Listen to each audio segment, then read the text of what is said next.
स्वागत है आपका इंग्लिश लिटरेचर कासल चैनल पे। आज हम बात कर रहे हैं पोस्ट कॉलोनिज्म के बारे में। इसको जानने के लिए सबसे पहले हम जानेंगे कॉलोनिज्म क्या था। कॉलोनिज्म जो शब्द है वो बना हुआ है कॉलोनीज से।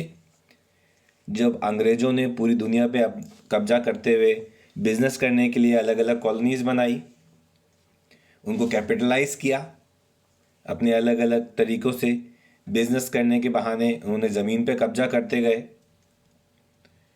उससे लोगों को धोखा दे के मार्केट पे पूरा कंट्रोल कर लिया, उनके मार्केट को ख़राब कर दिया। ये कॉलोनिज्म और कैपिटलिज्म के बीच का कनेक्शन है। फिर आया इम्पीरियलिज्म, क्योंकि ब्रिटेन के अंदर भी कोई सरकार का राज नहीं था, महारानी का राज था। तो ये और भी ख़तरनाक हो जाता है जब एक ही इंसान के हाथ में सारी ताकत होती है, कोई जवाबदेही नहीं होती। तो जैसा महारानी कहती थी वैसा अंग्रेज करते थे। तो बहुत ज़्यादा अत्याचार किए उन्होंने जहाँ जहाँ भी उनकी कॉलोनीज थी, पूरे एशिया, अफ्रीका, अमेरिका, ऑस्ट्रेलिया, इन सब पे उन्होंने राज किया, वेस्ट इंडीज़। तो इससे बहुत ज़्यादा अफरा तफरी हुई, सारी पावर और रिसोर्सेज सब यूरोप में शिफ्ट हो गई, ब्रिटेन की तरफ चली गई। यही थी कॉलोनिज्म। 3 पार्ट्स में बांट सकते हैं इनको। लैंड पे कब्जा करना, दिलों पे कब्जा कर लेना, सारी पावर का छिन्न भिन्न कर देना। अब ये कॉलोनीज जब हद तक आ गई तो धीरे धीरे डीकॉलोनाइज हुई। तो सबसे पहले कौन कौन डीकॉलोनाइज हुआ, जहाँ जहाँ पे राज चला गया? सबसे पहले उनके हाथ से अमेरिका गया लगभग 18वीं सदी में। फिर धीरे धीरे कनाडा, ऑस्ट्रेलिया, न्यूजीलैंड और साउथ अफ्रीका चला गया लगभग 19वीं सदी में। और फिर 20वीं सदी तक आते आते एशिया, साउथ एशिया जिसे कहेंगे हम, अफ्रीका के बाकी देश और कैरेबिया वगैरह सब चले गए। अब डीकॉलोनाइज होने से क्या क्या हुआ? जो देश आज़ाद हुए थे उनके अंदर राष्ट्रवाद जागा, यूरोप में पावर कम हो गई, क्योंकि रशिया और अमेरिका पहले आज़ाद हुए थे तो वो एकदम से पावर बन के आए, तो पावर जो है वो बैलेंस हो गई। आगे बात करते हैं लिटरेचर की। वो भी इमर्ज होने लगी, क्योंकि वो चले ज़रूर गए लेकिन अंग्रेजी यहाँ छोड़ गए थे, तो वो अंग्रेज़ी का इम्पैक्ट आने लगा हमारे ऊपर धीरे धीरे, क्योंकि कोई भी चीज़ एकदम से नहीं जाती। तो वो हमको दिख गई।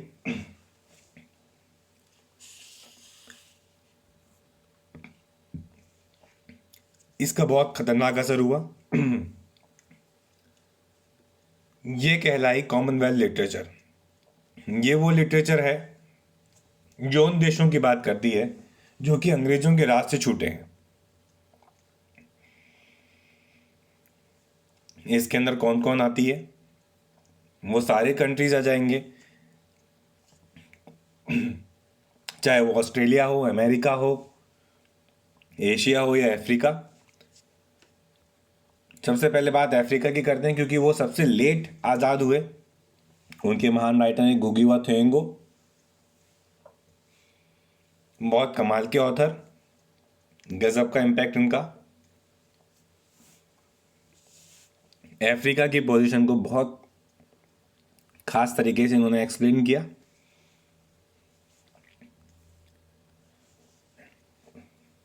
नेक्स्ट बात करते हैं फ्रांस फैनन की।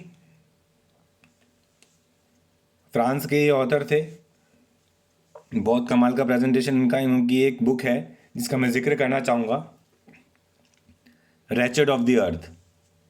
इनका कहना था कि हम लोग जो हैं वो कोकोनट पीपल बन चुके हैं, यानी कि नारियल समान। बाहर से हम भले ही ब्राउन हैं लेकिन अंदर से हम अंग्रेज ही रह गए हैं। फिर बात आती है एडवर्ड सईद की ओरिएंटलिज्म की।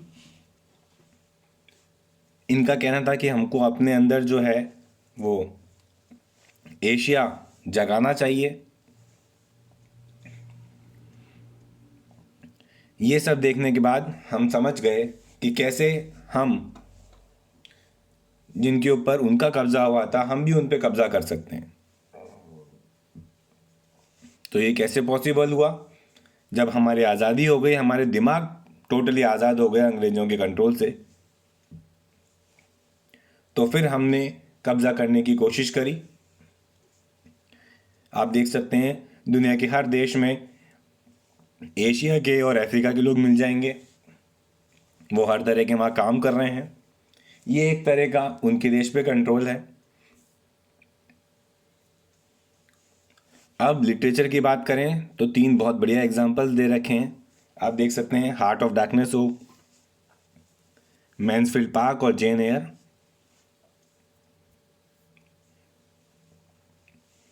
अब आगे की बात करें कि कैसे जब हम वहाँ पे काम करने लगे तो हमें प्रॉब्लम होने लगी।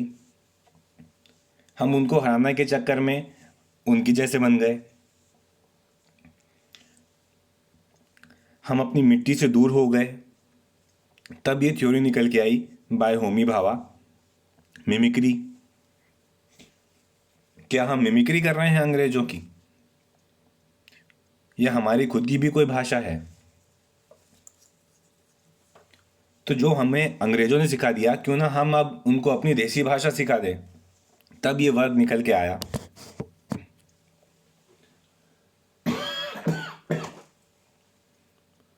Empire right back.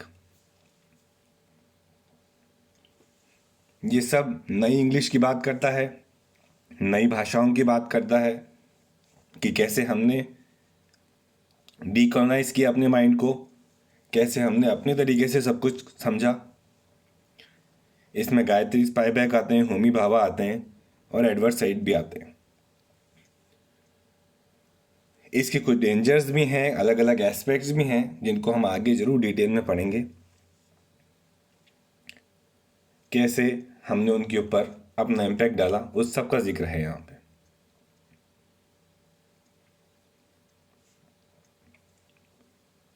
आज के लिए इतना ही। सुनने के लिए बहुत बहुत धन्यवाद।